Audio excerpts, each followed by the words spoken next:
Justice League Generation Lost. This was one of the big stories to come out of the Brightest Day state that the DC Universe was in, post Blackest Night. And I was a little dismissive of it at first, when it was first announced at least. It was the bi-monthly, every other week, so bi-monthly series, the sister series of the actual Brightest Day series. And I was super high on Blackest Night. Blackest Night's actually kind of what got me hardcore into comic books.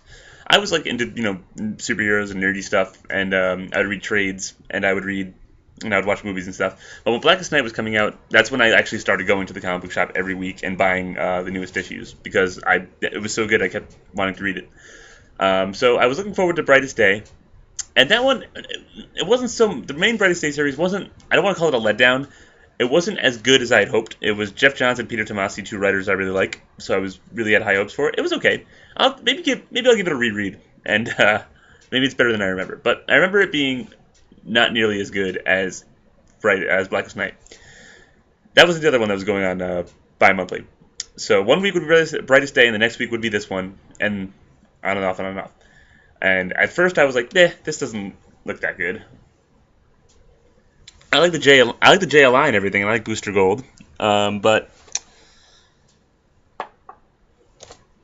look at this cover. Come on. Captain Atom looks cool. Maxwell Lord looks cool. Ice looks cool. But look at Fire and Booster Gold. They look really weird. Like, Booster Gold looks like Michael Keaton. I don't know if that was like some fantasy fan casting on the part of the artist, but I don't know. So that was kind of, right off the bat, I was like, eh. Another right off the bat, I was like, eh, was before Blackest Night ended, DC released the covers of all the major series that was going to spin out of it, including this one. And this was before we knew that, we kind of knew that people were going to come back to life, but this was before it was confirmed how many people and who. So they showed this cover, and they had this portion of it blacked out, the Maxwell Lord portion, because he comes back to life in Blackest Night. Spoiler alert. And when you see all these people, and you see a blacked out head, and you know people are coming back to life, I think any comic book, or the average comic book fan, was probably going to assume that was Ted Kord. And I happen to love Ted Kord. He's one of my favorite guys. I say that a lot, but I have a lot of favorites. I love them all. They're like my children. So I was really psyched for Ted Kord to come back, and then it was real. There was Maxwell Lord, and then I felt kind of, I don't want to say I felt cheated, but I was like, a little bit, maybe a little bit cheated. I feel like they had to have been aware of the fact that people would assume that was Ted Kord. But so right off the bat, that's two strikes against the series that I went in. Unfair strikes, though they may be. Well, you can argue about that, but the other strike was definitely unfair.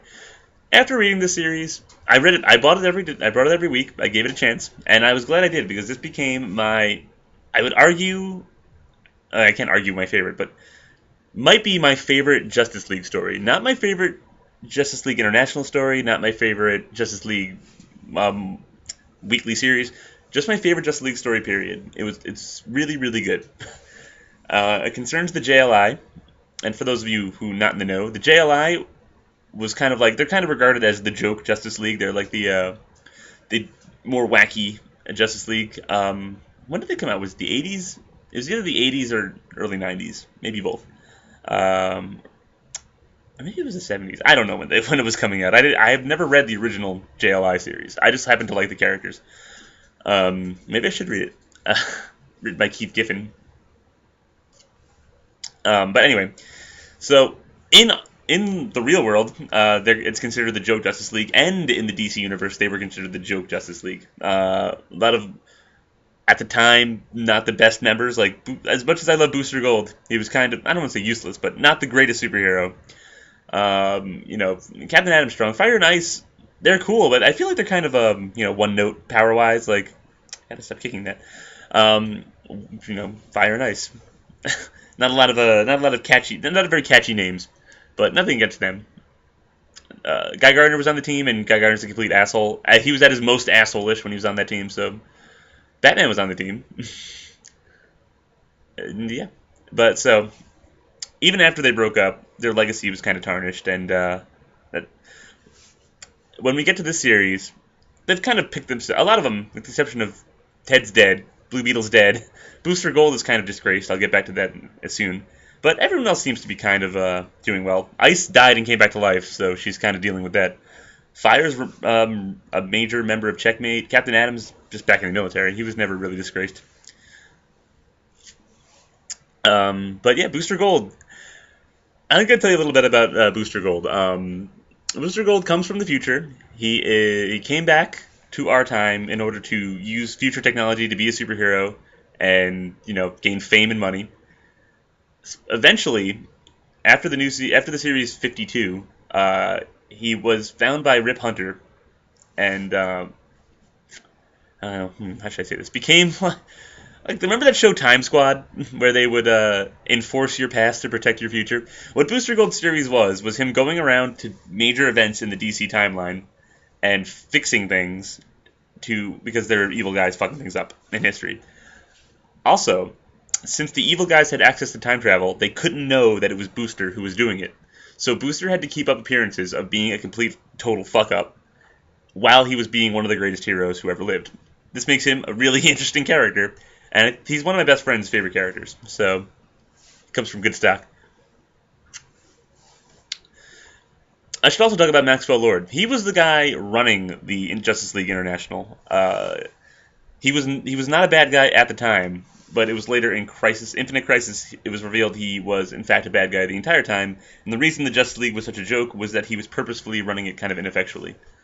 And he also has psychic powers, and he took control of Superman, and then Wonder Woman had to break his neck to stop him.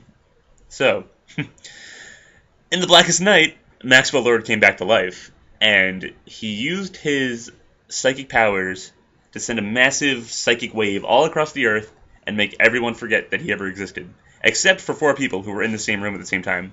Read the story to find out why. Those 4 people were Ice, Booster Gold, Fire, Booster Gold, Ice, and Captain Atom. They're immune to the whammy. Also immune to the whammy was the Jaime Reyes, the new Blue Beetle's armor. So they got him involved. Then they run into a Rocket Red. Rocket Reds are like Iron Man, but they're communist. And they run into this crazy communist Iron Man, Rocket Red, who doesn't know who Maxwell Lord is, but will join the team just because, fuck it, I want to be on the Justice League and it sounds fun. So that's the main core team. And the entire story is them just going all over the place trying to pin Maxwell Lord, trying to get him down, trying to, bring him in and get him to reverse the super spell. This story is very episodic. I mean, it's like like each individual issue is like a story, and then the ending is like a cliffhanger for the next story. I guess that's kind of like all comic books, but this one really felt super episodic to me. Which it's not a complaint; it's a good thing. You get a lot of you get a lot of little. I'm really messing this part up. Intermission. You get like a really solid story and a taste for the next one. It's not like it doesn't feel disjointed, is what I should be saying. It feels coherent, it feels cohesive, and it's really good. It goes to a lot of weird and wacky areas of the DC universe that don't get explored. I don't want to spoil anything, but some wacky teams show up, and really is the character. The plot is okay, but it's the characters. It's really good good team dynamics. They don't get along, but they're more like brothers and sisters that they fight all the time, but they hang tough all the time. Sorry if you have a bad relationship with your brother or sister.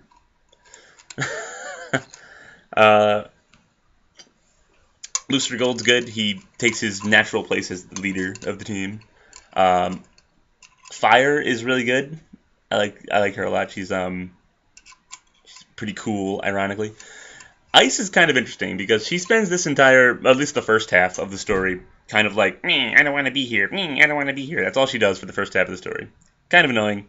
But then it leads to a good scene. It leads to a really nice scene with her and Fire that I liked. So I can be forgiven. They also give her a cool new backstory that I really enjoyed. A major retcon, but no one seemed to cry about it. I guess no one really cares about Ice. So if they wanted to retcon her story, they can. Captain Atom, actually, very interesting. I didn't know this. I don't know if this is just for this story, but in this story, Captain Atom always absorbs a bunch of energy and blows up in everything he's in. In this story, whenever he absorbs a bunch of energy and blows up, he gets like flung into another time period where he has to wait like 20 hours or something to metabolize all the energy and get sucked back to wherever the instant he exploded. This book uses that to great effect. There's only 2 stories. It's 2 single issues. It's 2 complete stories of him blowing up, being flung into a different time period. Really, really good. Really cool. He goes to cool places. It makes you really like Captain Atom, I think. Captain Atom is typically used whenever they need like a superhero to be like a military bitch. Like a little military like guy who gets kicked around by the military and is like a staunch asshole about it. So it was nice to see him get a little more characterization than that. They went into the whole, is he even a human anymore? He's losing his humanity kind of thing. Very good. Really made me like Captain Atom more than anything he's ever been in. Let's see. Now, Wonder Woman is the one who killed Maxwell Lord in the first place, so naturally she would be a big concern of his now that he's come back to life. The thing is, this story was going on at the same time as the story Wonder Woman Odyssey, which I had never read. But what the basic premise of Wonder Woman Odyssey, to my understanding, was that for some reason the Amazons were kind of like magically wiped from existence, and Wonder Woman like grew up, I think, in America, and was never a superhero. I think I never read it. That's what I kind of vaguely recall. But going down in that story. Anyway, so when Maxwell tries to find Wonder Woman, it's like there's no record of Wonder Woman. So if you don't know what Wonder Woman Odyssey is, you'll have no idea what's going on with that part of the story. Yeah. The best part, I think the best part of the story is actually the character of Rocket Red. He's very funny. At first, they're kind of hammering too hard on the. He's Russian and he's speaking English, but he kind of messes up a lot. And they kind of hammered that really hard in the beginning, where like every time he speaks, somebody corrects him.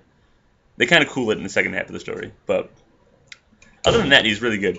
He's got this. I really like his design. He's got like a really big, clunky Rocket Red costume that looks really cool, and it looks more like what an actual, I think, robot suit would look like. Usually they're very sleek, but his is very big and clunky.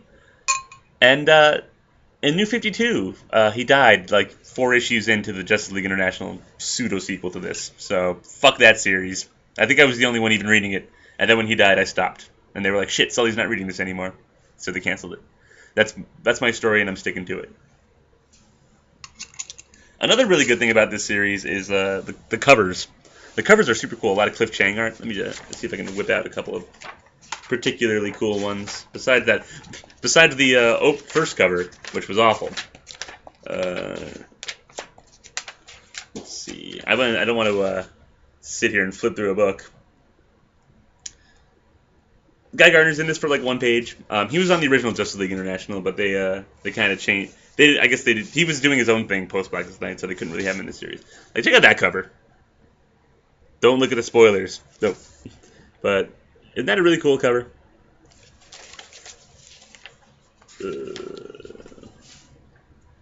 Like this cover, these rival 52. 52 had the best covers, but I think these ones, like, there's that one. That's like a. Yeah, that's a really cool one. Oh, there's the other Rocket Red. It's not the actual Rocket Red I was talking about. Yeah, that's the Rocket Red I was talking about with his big clunky armor. He's pretty cool. Definitely shouldn't have been killed. I'm not saying they needed to give him his own series or anything, but if they kept him around and did, I think he would have been a good character to throw into a book and make it funny. That's a cool shot of the Justice League International.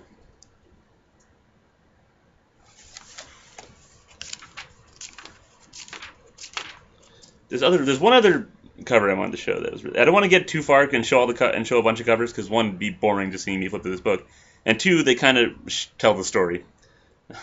So I don't want to two more. There's one of those Captain Atom being flown into another time. Good Cliff Chang art.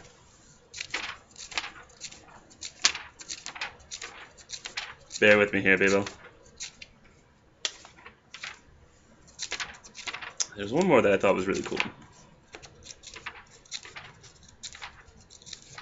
Yeah. I don't know if I built it up too much, but I just think I would buy a poster of that one. That one's really cool.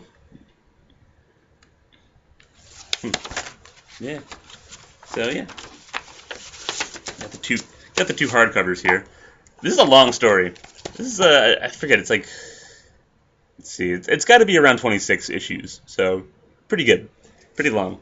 Um, I would like to see them make this into one of those. It'll never happen in a million years, but I would really like them to make this into one of the DC animated movies because I think that would be amazing. It's very episodic, as I said before, so they can easily cut around parts of the story to make it more cohesive and make it more of a streamlined story, make it cram it into 20 minutes. No, I'm just gonna sit here. I just finished reading this. I'm gonna sit here and just reread it because it's so good. It's a weekly series, so the art. Oh, this is a spoiler one. I can't show you that one.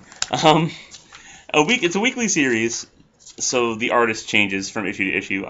They're all good. Some of them I like more than others, obviously, but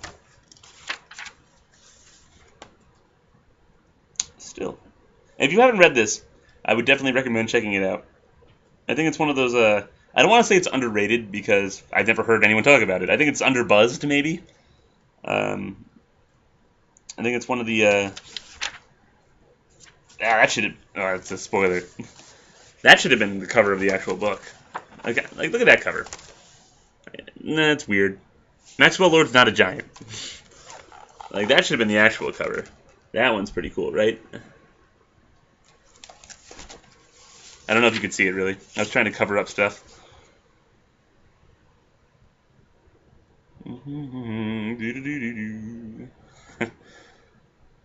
And the series ends implying that stuff is going to go, that stuff is going to go on. But unfortunately, Flashpoint. I don't want to say unfortunately because that implies I don't like Flashpoint in the New 52. But in the New 52, they did kind of do a pseudo sequel to this, and it was a different writer, wasn't that good. Killed Rocket Red in the first 4 issues. I don't even care that I'm spoiling that because I wish someone spoiled that for me. Look at this cover. Look at these. I'm going to show you 2 cool covers, and that's it for the covers. Check out these ones. Yeah, Blue Beetle being dissected like a bug, and Rocket Red with like a little butterfly. Good stuff. So I would track this down if you get the chance. I have the hardcovers because these are actually my friends. But he has the hardcovers ones because he's hardcore like that.